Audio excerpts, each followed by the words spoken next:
So, to be honest, I'm typically not the serious student. Let me be very Don't you honest. mind not the serious So, to be honest, I would serious prefer to do students so many other things than being in the going to the classroom? classroom. Personally, I believe as a young person, delayed gratification is one of you need to put in the work. If you don't, in fact, the joy is not really in the results. The joy is in the process. Money follows passion. Passion does not follow money. Money would I need always to look for as The you're moment- throwing the punchlines. the moment you are passionate about something. Yeah. And you are so engrossed in it, you won't know. It's almost when somebody asks you, how you dey do am, and you say, "Na God." That's actually it's like na God. You really can't explain how it will all fall in place. But the fact that you are so much engrossed about it, money is not your motive, it's not your driving factor. You don't even know when the money starts coming in. Exactly. And I've asked every individual that has been successful at something.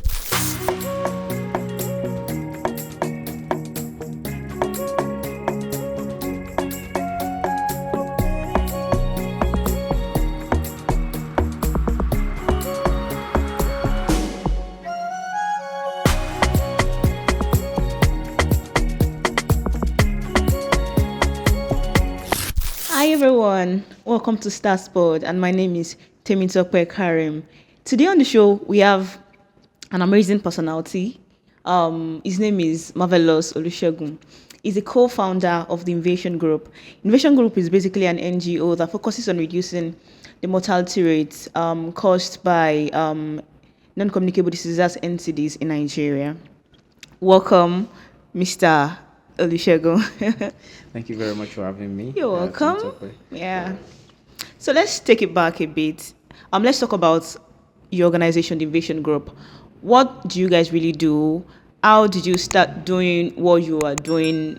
How did you receive the idea? Was it brought down from somewhere? Or what was the focus of the group, and how did it all start? Okay. Once again, thank you for having me. You're welcome. So, the Invasion Group. So, I think I'll take you a little bit down Memory lane, yeah. How it all started. Student, University of Lagos. I was a student of University of Lagos, College of Medicine to be precise. And, part of our training then required that we should go to the cancer clinic. As, medical students, you go around. So, to be honest, I'm typically not the serious student. Let me be very Don't you honest. mind not the serious student? So, to be honest, I would prefer to Students. do so many other things Than being in the going to classroom. to be honest. So many other things like Oh my God. let's I exploit all. could decide to play football. Okay. Do things I that know, would- like I do saw that things you are your a parents- Liverpool fan. You don't walk alone, right? Thank you very Are you much. sure you guys are not really walking Oh, alone? we are. Yeah, not with this change of coach. But then back Okay, back to Invasion. yes. So, like I said, I would prefer to do so many other things than going to the classroom and all of those things. So, I remember I didn't go for my clinical posting at the cancer clinic then until I think the 5th or 6th week. Not What are you doing for 6 good weeks? to be honest. Right now, in retrospect, I don't know. Nothing. I was just doing things my parents want me not to do. I get. And something that they would not have you should be in classroom, you're paying school fees and all of those things. Well, so on the 6th week when I went there, I can vividly remember because we were threatening to come. And so while I was there, I think I experienced for the first time, first-hand pain and in quotes, suffering that people were going through. People who had Cancer patients. yes, cancer right? patients. And as a student there, we had the luxury of engaging these people. And from the very first person I had conversations with, it was a picture of gloom. It was a picture of no hope. You could literally, if you don't take care of your emotions, you can burst in tears for them. I know. So I think from that moment onwards, my interest was piqued. I was starting to question. Okay, I wanted to know more about cancer, and I had to go back to the hostel. I started going through a lot of materials about cancer, and I discovered that the statistics in Nigeria was High. abysmal. It was terrible. Like first from detection rates of how people detect cancer. Very late. Yes, very late, and it's based on it's down to various factors. from the cultural aspect to the religious aspect to the fact that medical facilities not readily available for these people and all of those things. So there's so many factors that were contributing. So the fact that they were just Nigerians already placed them at a disadvantage. And to be honest, some of those things were actually avoidable. There were things that if detected earlier. Yes. Government, non-governmental organizations came together. There are things that we could actually lift a lot of people. But then at that point in time, I was in 300 level, to be very honest. 300 level. At that point in time, I didn't have any means. You had no power. I had nothing. You just had I just empathy. Yes, that was exactly. what you felt. I just felt it. I researched about it, but then at that point it ended. Yeah. But the thing about having a passion or having an interest is the fact that it could just arise at any time. Yes. So I could remember, luckily for me, I got into politics, departmental while politics. In school. Yes, while I was in school. And then, and that's even a story for another day. No, not today. Story for today. But the way I got into it, because I was not prepared. At that point, I think 400 levels, my parents' prayer eventually caught up with me. So I was very serious. With academics. I was always reading. So politics was not even on my agenda. But somehow, my very close friends nature brought politics to who are also the other co-founders. Shout out to Okebayode and Ogunbela Ridwan. We're roommates too at that point. They were the ones into politics, but I was always reading. So they were more of. So when we're going to our final year, and it just came to me, Marvellous, why don't you become president? It felt like a joke. Like I president number one, the whole department did not know me. So how do I want to do that? So how was I going to do that and all of those things? But then, as fate will have it, I became president. And then the very first thing as president, and that's what I try to tell young people around me specifically, that you have to make the most of whatever situation you find yourself. No position is too small. As a departmental president, I had access to funds. Mm-hmm. I had access to people. I had access to organizations. I had access to various things. And then I remember telling myself the moment we started my tenure, and I told my people, see, we are number one, we are medical students. You were medical students. So you doing politics. Yes. So which means our policies has to even, if it doesn't impact people, we are not doing anything. Mm-hmm. So my vision is this: we are doing something in line with cancer. We are doing something in line with non-communicable diseases. And that was because of what you saw at from my 300 level. So so I knew exactly what I was going. Like I knew exactly. I was not waiting. Oh, people should give me idea. Today we are organizing rally. We are tomorrow. Party. Like I knew my entire 1 year was going to be dedicated to this particular course. Yes. And from the very first month, I organized an awareness rally program, because of the fact that I was departmental president. I had access to. We were able to mobilize students. I remember the very first outreach we did was at the Newsroom Mall. And the reason why we chose that mall specifically was the fact that I needed an environment that was going to interest students to come to. And the mall, we had to promise them at the end of the day, we will see movies and all of those things. But we needed them to come together, for that particular purpose. Employ your medical knowledge. Just teach people. We had pamphlets. Like I said, I had access to organizations. So we went to hospitals, told them to give us pamphlets, create discounts for patients who wants to come in to do all of those things. And from Adeni Rogusaya, we went to, that was when Yaba Mall, that Yaba Mall was just newly opened. From there we went to ICM, from ICM we went to Maryland Mall, all in 1 year.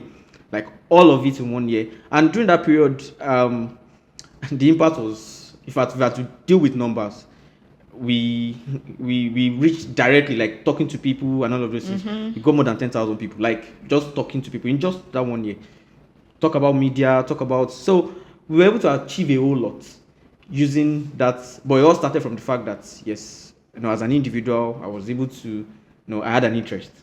And then the moment I had the opportunity to pursue and then after that interest, you went for it. I just went for it. Yeah, thank you so much. So back to Marvellous as a person. All right. Yeah. So what was your childhood dream like? Has it always been? He said how? Because I understand. Has it always been? Because you said you wanted to do every other thing outside of reading. Yes. Has it always been? I want to be the next Messi, the next Ronaldo. Or you've always wanted to become a radiographer, a medical doctor. What was your childhood dream like? To be honest, I like to think I'm one of those kids that was aimless in life. I would sleep, and the next thing that will be on my head is just how I'll cause trouble. I don't think I don't think I ever went to bed. Thought of something. I don't think I ever went to bed thinking, oh, I'll become the next president of the year. I think that life was not really. As long as I was eating, as long as I was playing I had and food on my enjoying table. yourself. Oh my God, I'm gone. Like I'm just. And I remember my mom used to say something around that region. We'd always tell me, see, you boy, you have potential to. If you can just gather yourself and all of this. And then anytime I like go against the law of the house and all of those things, she would stop me from, because she knew food was my weak point. So she would stop me from eating. I'll cry, Bobby, I will not do it again. And then the next day, you go fall back to it. and also I would not really say I was one of, but then I think my priorities started to align when I left secondary school and I was trying to get into institutions. Yes. So I always knew I was baseline intelligence. Like no matter what I did, I couldn't fall below a particular level of intelligence if I put it that way. So I just knew, just build on this, you can go. So I just decided to give myself a little bit of window to be serious and to be honest, the first thing that came to my mind was not radiography. What was it that came to your mind? I always wanted to be like a medical doctor, a surgeon, and all of those things. After that period, and it was not because I wanted to. It was more of like a societal parental influence, to be honest. Because they believe if you're not a doctor, then what are you doing? Exactly. They never saw that. They never saw that line of. So in fact, I had to write JAMB 3 times. First, when I was in school, I was trying to get into Unilag.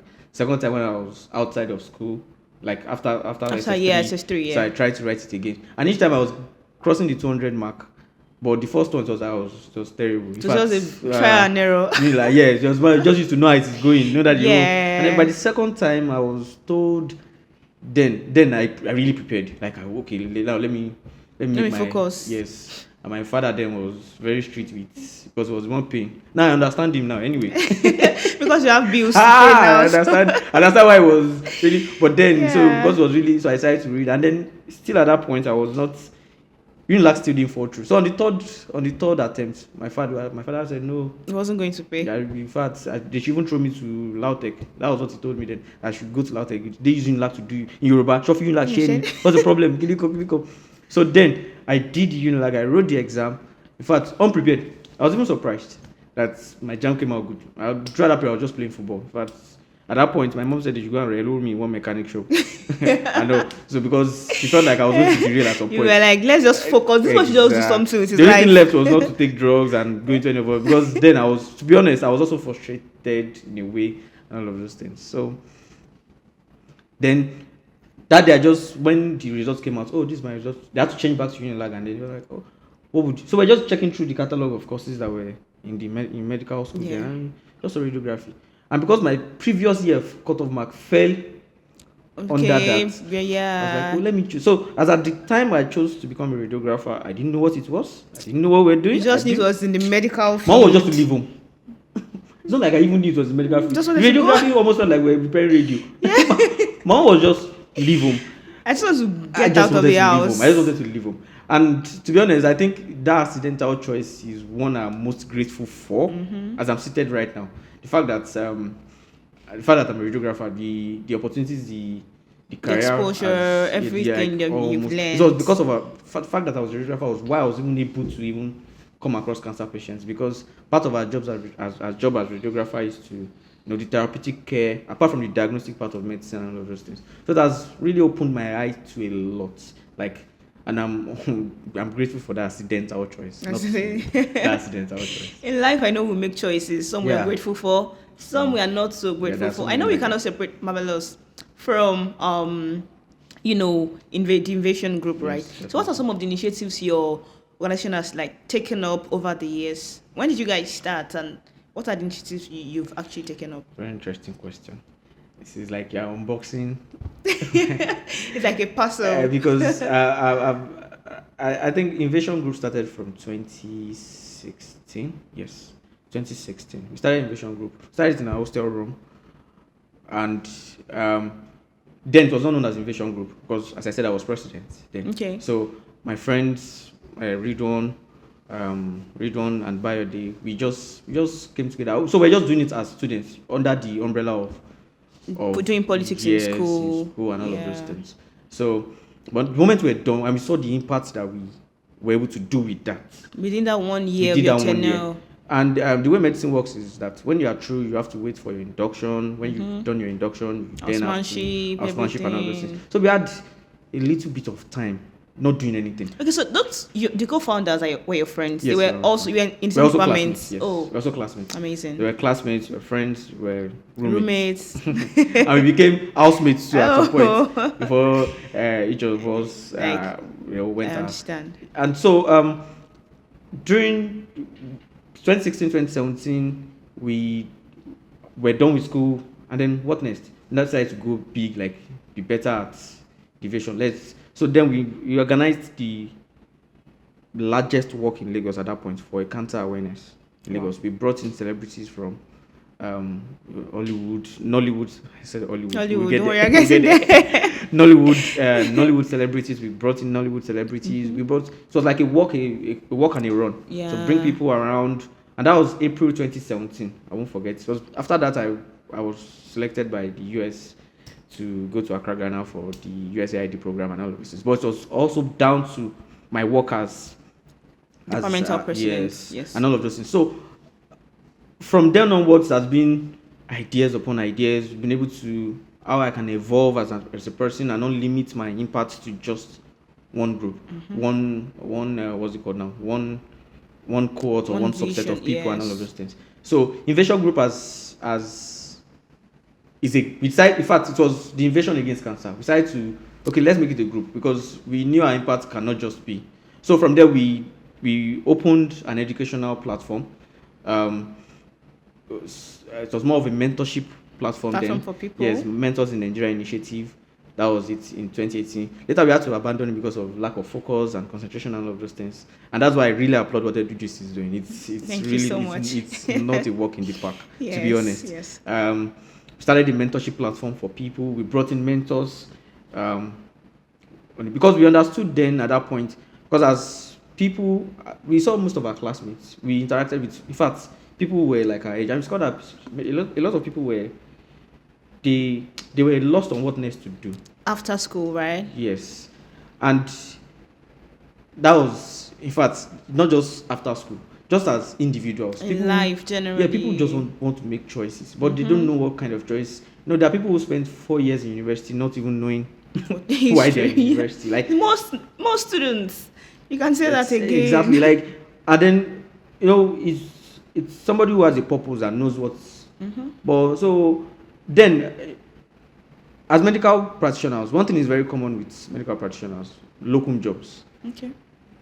I remember we used to tell our classmates then I will never run a locum job. Locum job is just for people who you go and do 5k per hour, 5k per day. Okay. It's not a real job.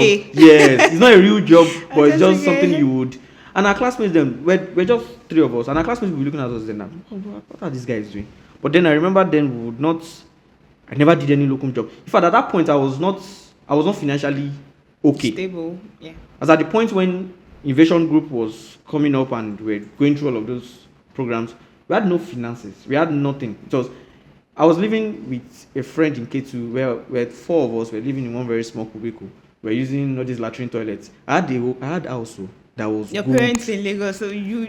But I didn't want to go because I wanted to feel like I was suffering. I was building something. I wanted to feel like so that you can use the phrase we started from so the I can gutter. so I can talk here and say.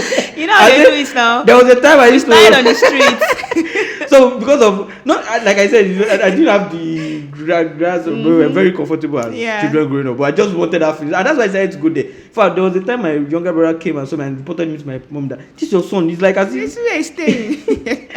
In fact, there was a time while we were trying to formulate ideas for the awareness walk. I would walk from K2 to Ikeja, JJT Park. JJT Park was just open then. They had free Wi-Fi. So every morning I would walk. I don't even know how to calculate the distance. It's like walking from here to... It's kind of far. JJT Park is in Ikeja. Huh? It's in Ikeja, yes, right? JJT is in Ikeja. And then K2 is... Jesus. I'm now thinking about it. I want to cry for myself. But then it was all I counted it all then as part of the sacrifices, and I didn't feel it. I didn't. It didn't feel like a job. It didn't feel like anything because it was a passion for me then. And since then, mentors in Nigeria initiative has came up, and then recently, I decided now that to an extent I've been a little bit financially stable, and based on my experience with people, I've decided that okay, fine.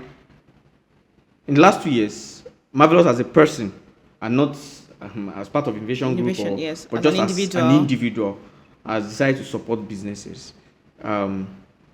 especially businesses by young people, and that's basically down to the fact that, luckily for me, or fortunately for me, I became the head of a government institution as Lagos State University. At a very young age. I started my career as the head. So I was thrown into the university setting, now not as a student but this time around, but as an administrator, as if I would use that word. And then my daily experience with students informed the fact that the Nigerian climate is changing. Yes. And I'm not just talking about the weather. Yes, like the ground weather. Yes. A lot of things are going wrong for young people, and it's the challenges I had to face then. You don't want other people to face the same challenges. Yes, I don't want. And then the fact that it has even become much more difficult to grow up as a young person in this age and time.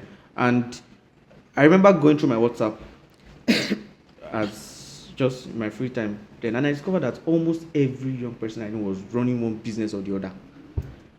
And I started asking my question: okay, at what point did they have to think that they need to do this? My assistant here, since I've known her, Father, I had to discourage her because she's a law student. Okay. She had run from food to clothing, selling. So I understand. At what point do you even? And to be honest, it's not like as if that's what they wanted to do, but because of the whole economic Nigeria, you want to do this. Everybody just wants to get by and all of those things. And I knew how frustrating it was becoming, or it is. And I decided that on my own little way. Yeah, we can't discourage. There's nothing I can do. I'm not the person. I'm not the government. There's nothing I can do in that aspect. But in my own little corner, how can I assist young people, especially who are trying to get by, who are trying to make something for themselves and of themselves. And that is why the whole Talk with Mavi pitch chatting competition came up. So the Talk with Mavi itself is just like a fusion of, on one hand, we are relating our life experiences to this. That's one of the initiatives that your organization has done, right? The competition currently doing. Yeah. Currently doing. And like I said earlier, it's in fact just me.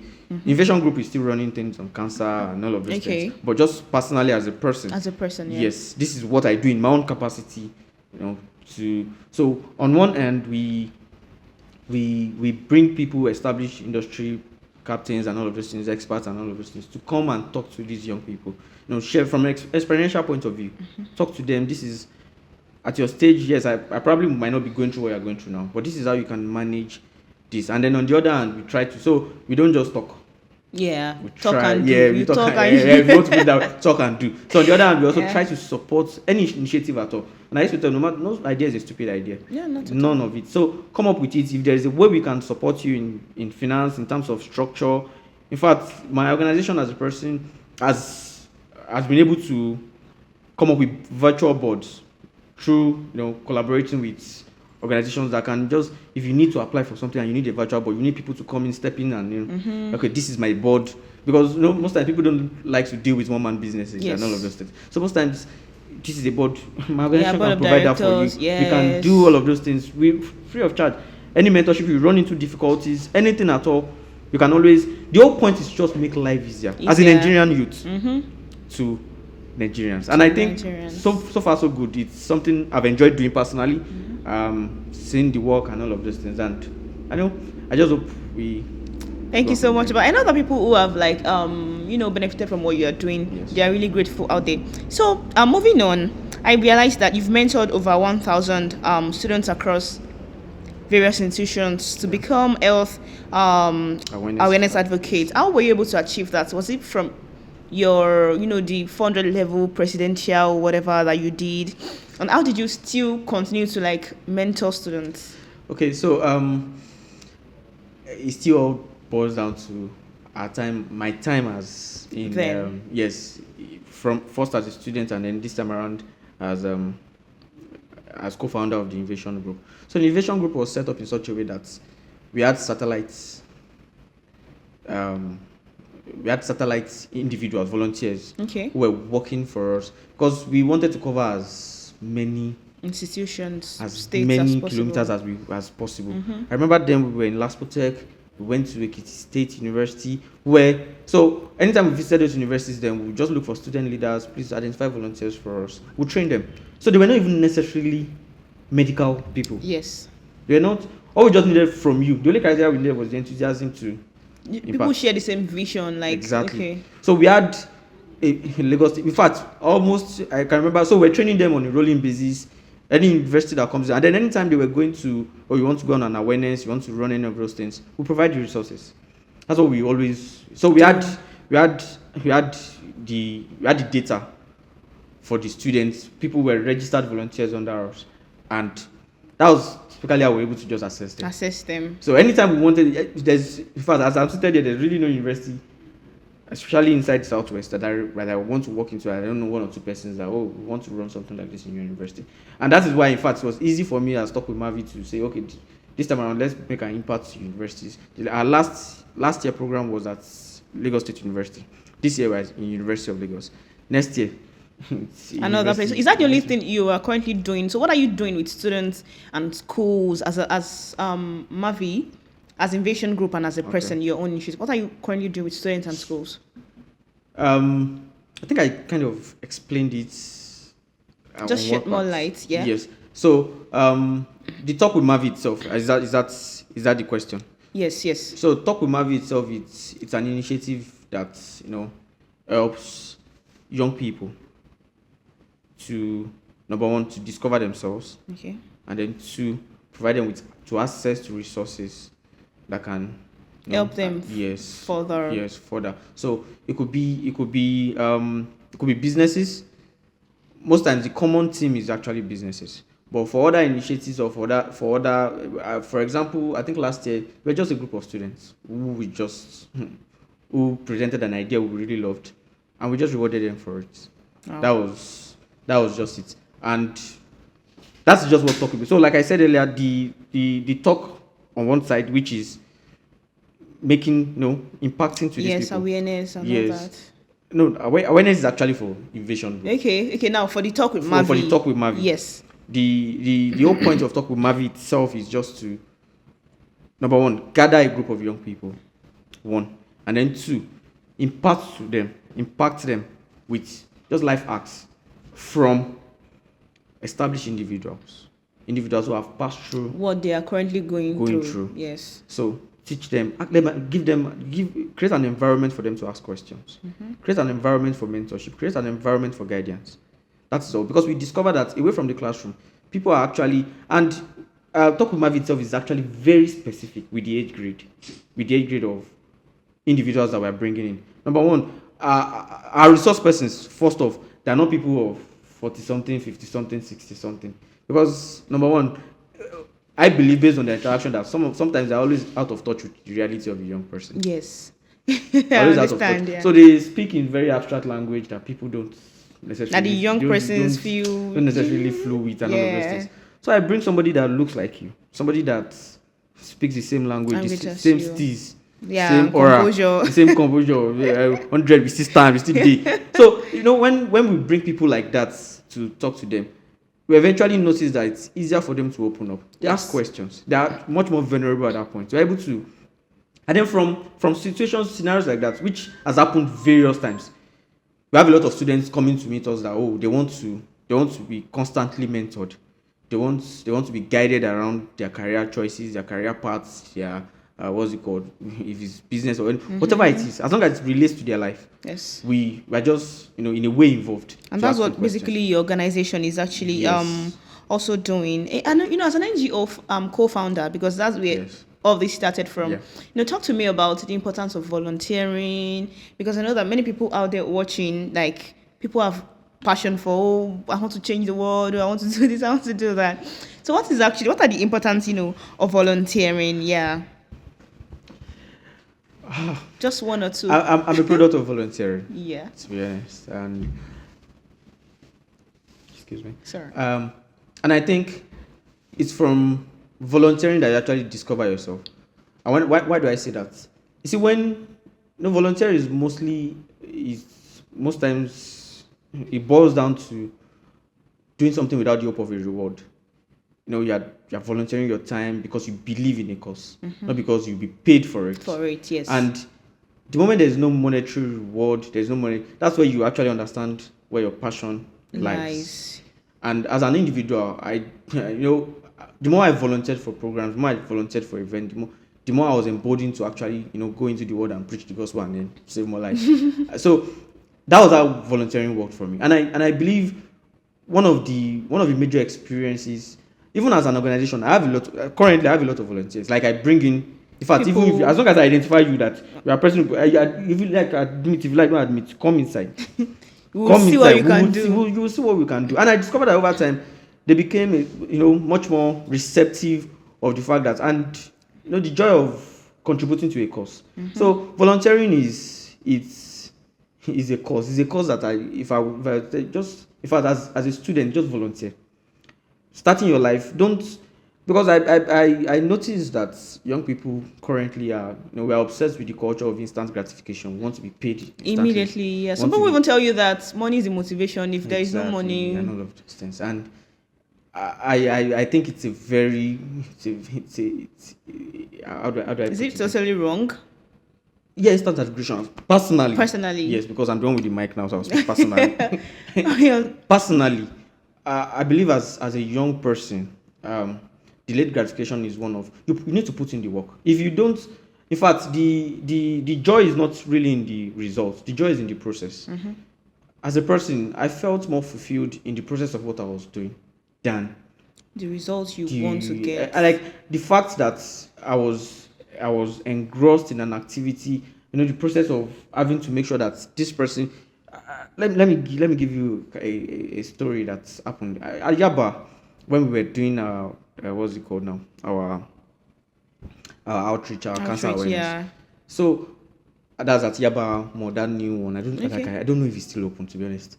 The one in Yaba, that big, close to the rail track. I don't know. So then we organized, we opened up the free cancer screening then, because it was a multi-pronged approach. We tell them about the dangers of how they can screen, teach them how they can screen themselves for breast cancer and all of those things. Teach the men how they can palpate for prostate cancer and all of those things. So that was one aspect. Then the other aspect what we did was there was this machine we got. It was a thermoluminescent machine. I can't remember the name of it now. So just going to record the temperature of the cells in the breast and so we did screening for a number of people. And then there was this lady we discovered after we did the screening, a woman actually. She was an underprivileged woman. Let's just use that word. And normally such a woman would not walk into the hospital to get in. She knows how much it costs. So. Exactly. And then when we saw her,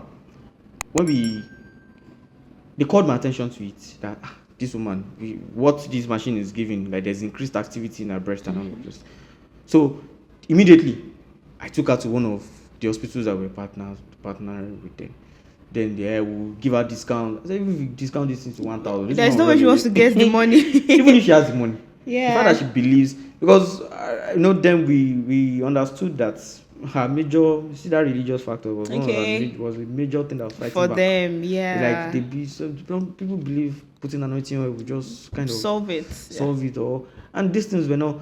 And then we had the mammogram for her then, and we discovered that she was in the early stage of breast cancer. And before we knew it, we started speaking to some of our consultants that we knew.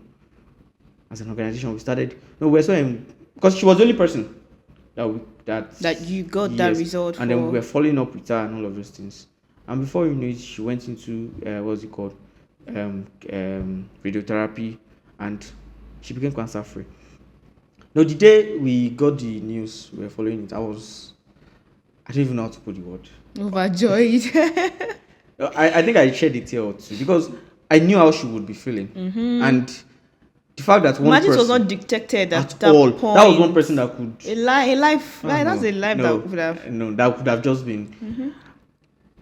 Anytime, I think one of her charges on Facebook. Anytime I post anything on Facebook, the person would come under my DM, send me a message, thank you very much for like it's almost like but then all of this did not happen or wouldn't have happened if I had not, submitted myself to the world of service, the world of selflessness. And I think that's what volunteering is all about. It's all about Selflessness, service. The moment you can think beyond yourself, the moment you can think beyond just you, then you won't be looking for instant gratification for yourself. And I think it says a lot even as a person, as you an as a individual, person. yes, as an individual. This is who you are. And I think that's what life is, a culmination of all of these things. You get to a point where you start thinking about, okay, when you leave this, what will people say about you? What impact would you made young to people, the lives of people around you? You don't necessarily have to become, like I said, you don't have to become president to impact people. From carrying chair for the next person that would come and sit down and screen, you've helped. Yes, you volunteered. And I used to tell, in fact, anytime we're having programs, I used to tell people, see, as a president, I had a philosophy then. See, anywhere money follows passion, passion does not follow money. Money would always. I need to look for. As you're throwing the punchlines.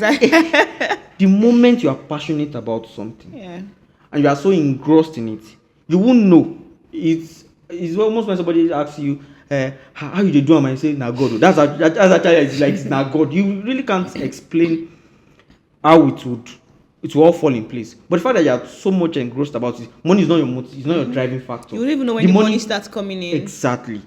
And I've asked every individual that's been successful at something.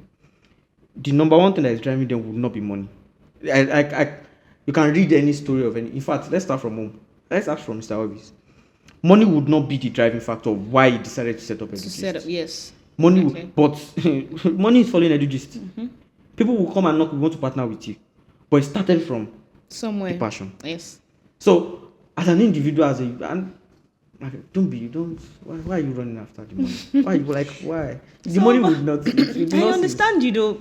I've learned a lot, from you talking about following passion first, then money comes later, and all of those things, which is really, really impressive. In fact, recently, that was last year, I got into the Kashim Ibrahim Fellowship. I don't know if you know about the Kashim Ibrahim Fellowship. It's more of a political fellowship anyway, because now back to politics that you did in school. I started doing all of this. Now, slowly I can see myself flowing back into it. And then I got into the fellowship. And for very political reasons. Because the fellowship it's very it's one of the most difficult fellowships to get into. And like I said, they don't just deal with you as an individual, they deal with you based on your track record. Kashim Ibrahim Fellowship, they will train you for a year, pay you for the year that I pay you. And that I used to like fully funded trips, to be honest, because from there I used to eat. It's not on you. Free food, free everything, free trip. When I went to the fellowship that I met Mr. Elvis, that's Emerging Political Leaders Fellowship. I remember then it was at that table that I even met that we started having, because I was always because we are come, you still be at the table eating. In the morning I don't miss breakfast. You mentioned earlier, right? You just want to eat, play and enjoy. So the feeding is still there. It's still always there, and that was why I met him. But you see, the food is always. So I see that as a benefit of going into these things. But Mr. Elvis would not have gotten into EPLF if he was not already doing something. Yes. If it was not already, I wouldn't have gotten there if I was not already doing something. So the whole idea as a young person is just start it. Just go into it, do something. It's a result of all the things that. So it just accumulates to reward you in a way, and that's what I. So you cannot just sit down and say, oh, you fail overnight, somebody will pick you. Nobody. There are 7 billion people. Personally, as a personal principle, I tell people you're not special. I know it can be a bit controversial, but you're not. The fact that you are just a person placed on it doesn't make you special because somebody has convinced you that you're very special. No, there's really nothing that you have that nobody else does have. But what differentiates you is what you do with what you have. So disappointments will always come in, discouragements will always come in. What else? Every Even other failure bad would come in yes. at a point. Let's talk about failure. Yeah. Let's talk about failure. Thank you for asking me. I was about to jump into it. Yeah. So, like, what's that major failure that you think something that has really happened that made you think, why did I even start all of this? Why did I even go into this in the first place? Can I not let me just stop? Have you felt like that? What's that major setback that has occurred in your journey? Question is that. He says that. Question is that. And the reason is this. I'm not one who dwells on circumstances. Whether success, whether failure, whichever. If something good happens to me, all well and good, on to the next one. If something bad happens, all well and good, on to the next one. I'm not one who dwells on. So I can't really pinpoint, this is the worst thing that has ever happened to me. But then I've had disappointments. So I would like to call them disappointments. Okay. I would like to say not failures. Yeah, I would like to call them as setbacks. Setbacks. And now my reaction is what's my reaction? What next? So I mentioned about Kashim Ibrahim Fellowship. Yes. Just some time back, and already got into the fellowship. I already got my appointment letter. August 2023. In fact, I already informed my place of work. I'm going on a 1 year. What's it called? Sabbatical leave. I've informed everybody because I had my letter. Yeah. I had. Okay. It was the letter was sent. I think April May. So we're just in fact they sent us an email that we should be expecting the current cohort would leave, and then on the day the current cohort leaves, they'll be announcing us to the whole world and all of those things. So everything was set. I was prepared to leave Lagos and go to Kaduna and all of those things. Go and start my life as a special assistant to the governor of Kaduna State. All of a sudden, June 30th came. I was glued to my table, to my chair. Your mail, we're expecting the mail to drop. Not even in fact, I followed the passing out. I followed ceremony. Yes, passing out ceremony. I followed it live because the current governor, Obasani, was there. Okay. So I followed. I was there. I was telling them this particular initiative, we're going to go ahead with it. We're forging ahead with it. I was so happy that we are there. Nothing happened. That day, everybody under the fellowship, we were like staff under the fellowship, everybody dropped their resignation. They resigned. Like the day the court left, they resigned. I quickly messaged one of the alumnus, Alpha, say, this. Oh, police. I said, don't worry. They're calling you guys. I was like, okay, no wala. I remember I was telling my wife then that this thing, no fit. But she was like, oh, don't worry, put your feet. I was like, okay. So at that point, when it was already looking like as if 1 month later, nothing. I sent mail, they didn't reply. I knew that in my head. Everybody that I've told that I was leaving.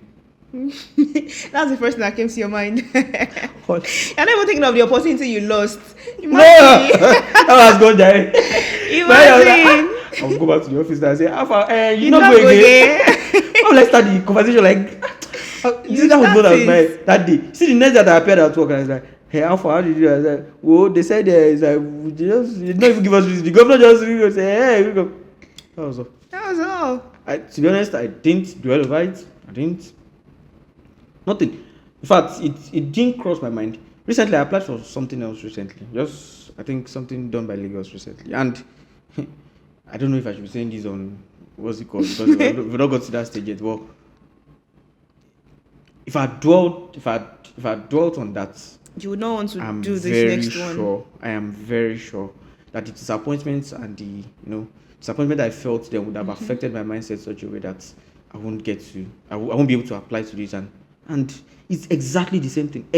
Like what you wanted to do. Then Lagos only started it because Kaduna did it, and they came to visit the governor. Mm-hmm. And so I wouldn't have gotten that if I had dwelled on the fact that. So I used to tell people, I tell myself every time, like every disappointment, every failure in quotes, it's just a blessing, kind of. My name is as blessing. It's just a stepping stone. Bless me, don't bless me. I just move. We move. Like I don't see it as, and I think it also comes back to probably the kind of mindset I've been able to inculcate in myself as a student growing up. See, USAID, this particular program, Yes. getting an award, you can send 50 applications and only get one response. And the response will be, it's not like as if we know what to pick you. Yeah, I know that those kind of mail. Your this was this. It's like as if You we are don't know what to pick you. amazing. However, Because exactly, however, there are a lot of, but we believe that if you continue to, so I became tone deaf to this. I became okay. So what next? The moment I see it, thank you for your time. I beg. For there was a time I had to I opened a separate folder in my email then.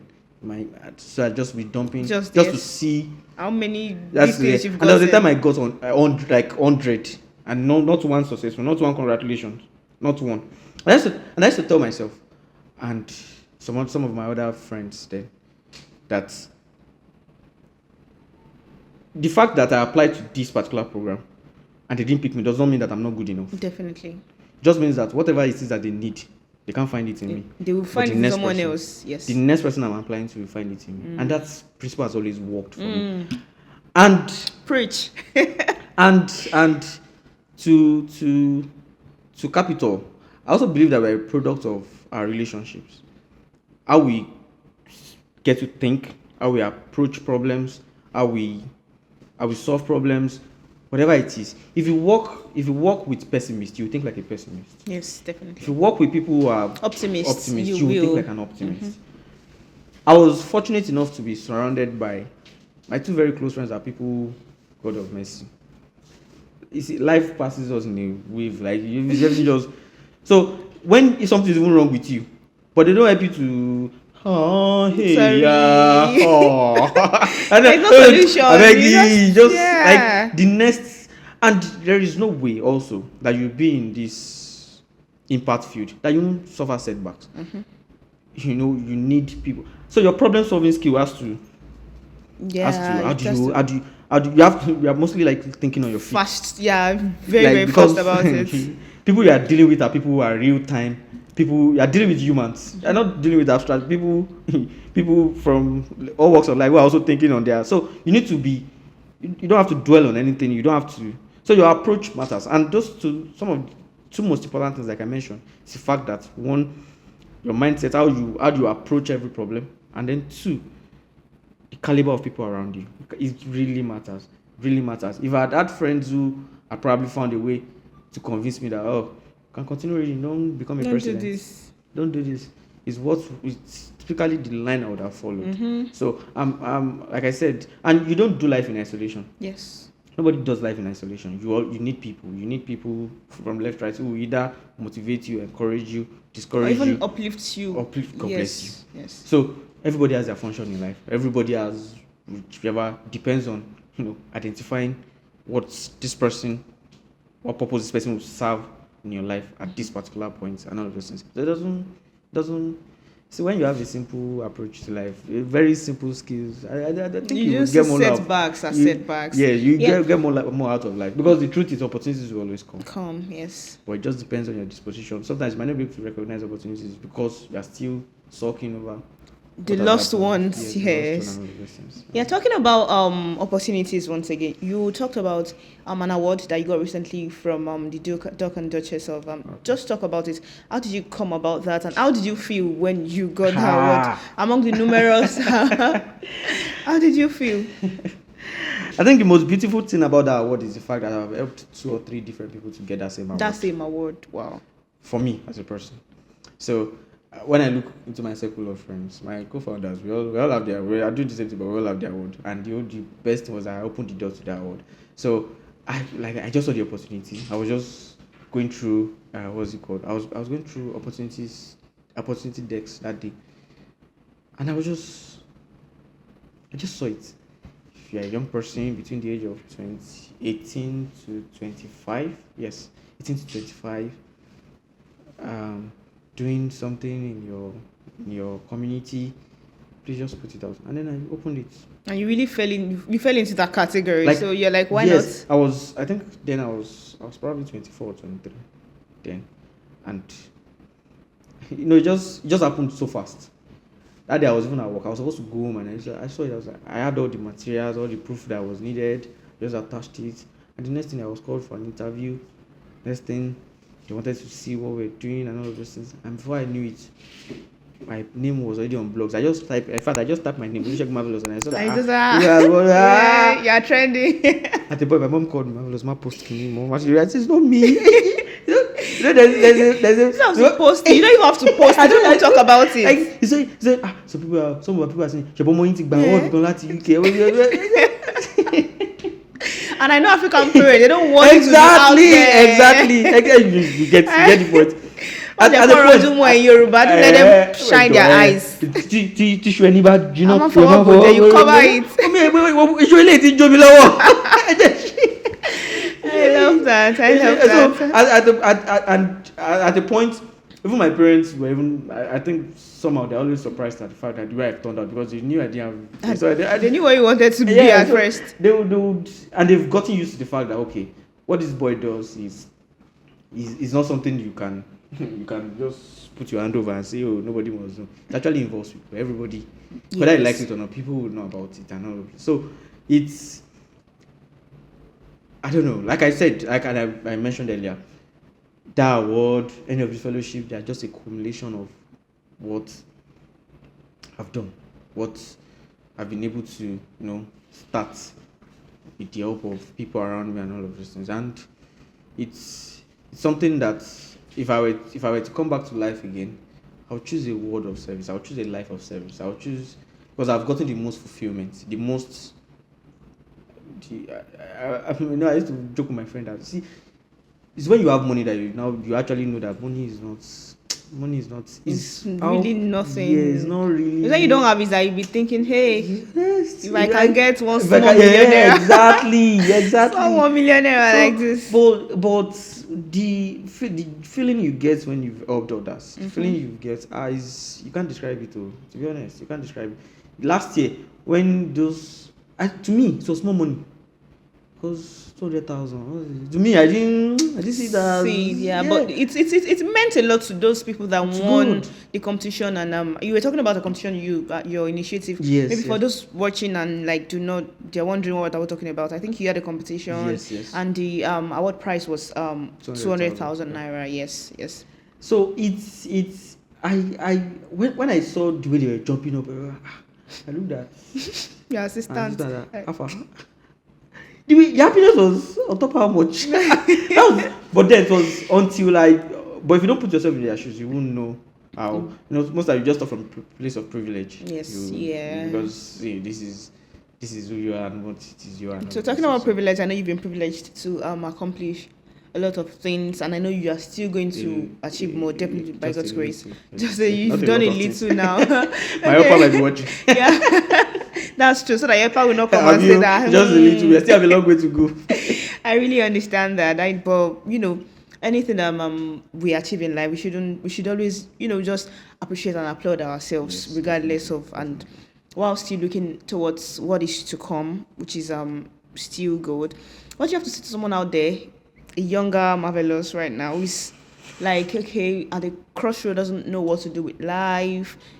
Just like you said, you already mentioned that your organization helps people who do not really know what to do. But what do you have? Someone who is not a member of your organization, but is just watching, came across this video and is watching and like, okay, let's tell to that person who is really clueless. Number one, eat first. You said you love food, so eat first. Eat first. If you are a younger Marvellous looking at eat first. And but on a very serious note, I think it all boils down to one thing: identifying your passion, your purpose. If you identify your purpose, then run with it vigorously. A man that does not have a purpose has no identity. The only reason why I'm seated here is because I just throwing punch lines. I need to look for shekere and just or drum set. The only reason I'm seated here is because Edugist have identified me, which is my identity, to a purpose. And the purpose is to change lives. Yes, to impact as many people as possible. So, identify your purpose, then employ everything that you've got to run with your purpose. Don't be one that runs or wants instant gratification. I believe that, see, I'm just closing 30 as of age and all of those things. But I've just spent a small fraction of what I still have to spend on earth. Yes. So, and I don't have plans to die young. So he doesn't have plans. And if you don't have plans to die young too, you should not put what's supposed to be last, or what should come middle. To the first, yes. As long as you have a purpose, like there are so many things you should not bet on in life, but bet on one thing. If you have a purpose in life, you will surely make an headway in life. You can bet on it. I've not seen that one person that had the purpose and was determined to see it through and did not see it through. I think I've said a lot of things for the younger me, and the younger me does not have the attention span. Take this message. But if you just want to take it in a nutshell, identify your purpose, run with it, surround yourself with people. You can't do life alone. Surround yourself. You can't. If you Apostle Joshua Selma used to say something. I have it on my phone. Anytime I want to abuse somebody, when they say something that is not good to me, I'll just send them that video. Say, if there are 5 foolish people around you, if you don't do that, you are the 6th person. You are 6. So that is it. So if you look around you and God bless my friends. So anytime we are at home, when we are together, the only thing we are discussing is how can we do this? How can we do this? How can we like we're a dam, an ocean of just ideas. There were so many ideas that just fly around and you pick it, you see people would look at us sometimes, and there was a time when and somebody sent me a message. She has always known. It's not always known. It's because of the way. I always know you make it. That's always. I say you not always known. If you met me when I was, you not always known. Don't say, but it's because of the kind of people I've surrounded. If you didn't work towards it, I won't get there. You always known. Let's leave. It was a deliberate action where I was deliberate with the kind of. I don't have friends. I tell people I don't have friends. The friends I've had since when I was in school, same friends I've had now. There's no why am I changing friends when we're not close? And I say people will not die. Nothing happened to them. So let's and our goals still align. A friend of mine was a chief judge when we were here, and in fact some of the contestants were like I said, if you know what this boy has been through to be able to give you what he's giving you, what he gave you that day, and all of those things, you would appreciate the process. You would, and if younger me still listening to me too, immerse yourself in the process. See, the process is enjoy it, because how do you want to tell the story? How do you want to motivate anybody if they don't know how you started? When you say, how did you go to the to the answer? Really? Like no, you need to be able to give like a step by step. I've been at this thing for close to 9 years. I've not gotten to where I'm going to. Definitely. But I am moving. You get, I've not built a very big edifice, home of ideas, innovation hub, but I'll get there. And that is the aim. But for now, I'm taking this step little by little. So you don't be discouraged. Disappointments are part of life. If you're not disappointed in life, either you're dead or you don't have a purpose. You don't know what you're doing. Even people that don't have purpose, you'll still be disappointed. Definitely. You'll still be disappointed. If it's money you're looking for, you have to be a dead person not to be disappointed. You have to be a dead person not to fail at anything. So, and if as long as you have life, as one of our new celebrity Farouk Oriagba said, as long as you're in the game, you can win the game. Simple as ABC. Yeah, thank you so much. So, in one word, if not radiography, and let me say, if not football, because I know, if not radiography, what would you have actually considered? Outside of all of that, you're asking me questions. Or even if it's radiography and you did not discover the passion to start this NGO and all of this, then what would you be doing right now? Give me a second, let me think. Well, I think I would just be like just working in an hospital somewhere. Yeah, one middle-aged man who's frustrated with life. I wake up every morning. If you step on me at the bus stop, I'll slap you. I did verse because my salary is not enough, and pressure from, and there's nobody's looking up to me. Nobody's looking down on me. I'm just there. I think I would, and maybe I hope there is nobody that will play like an alternate version of what would have been in life later. Because I would beat that person too. But either ways, I think I I probably not have felt fulfilled if I were, and just to get fulfillment, I'll probably have resorted into, I've abused substances because I think I was tending towards that direction. Gravitating I was, towards yeah, it I was then. going towards that because when I was frustrated about not getting to school, maybe I should smoke small Igbo. Maybe you're already open then. Just small, just small. Nobody will know.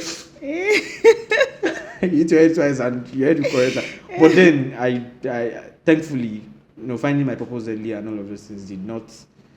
And thank God, because thank God I didn't forget it before. Because if I get to thinking about the things I would have said on the show, I can't be vexed. I should call them. We should do it again. But I think if you have your purpose in life, if you have your purpose, peer pressure has nothing on you. Nothing. See, somebody that knows his destination will not branch. Will not be distracted by. Yeah. I was coming to a good meta. Somebody was going yaba yaba yaba yaba yaba yaba. No, they go yaba. You're going to a good meta. They go. I put I Google my as I told you as we're driving, because look at this place was always one hell of an activity. It was pointing me to one direction, but because I've been here before, you knew where you were going. I knew where I was going to. So I continue.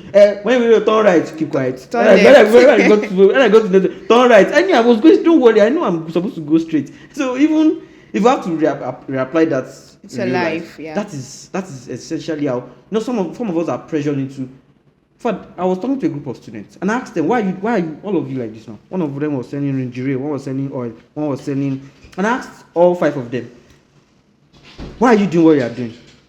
No answer. Decided to probe further.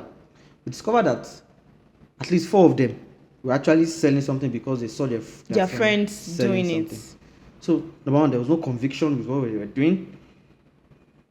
Number 2, the moment there's a disappointment on the road regarding what they are doing, Jesus, your tempo will drop. They will feel like as if the world is against them.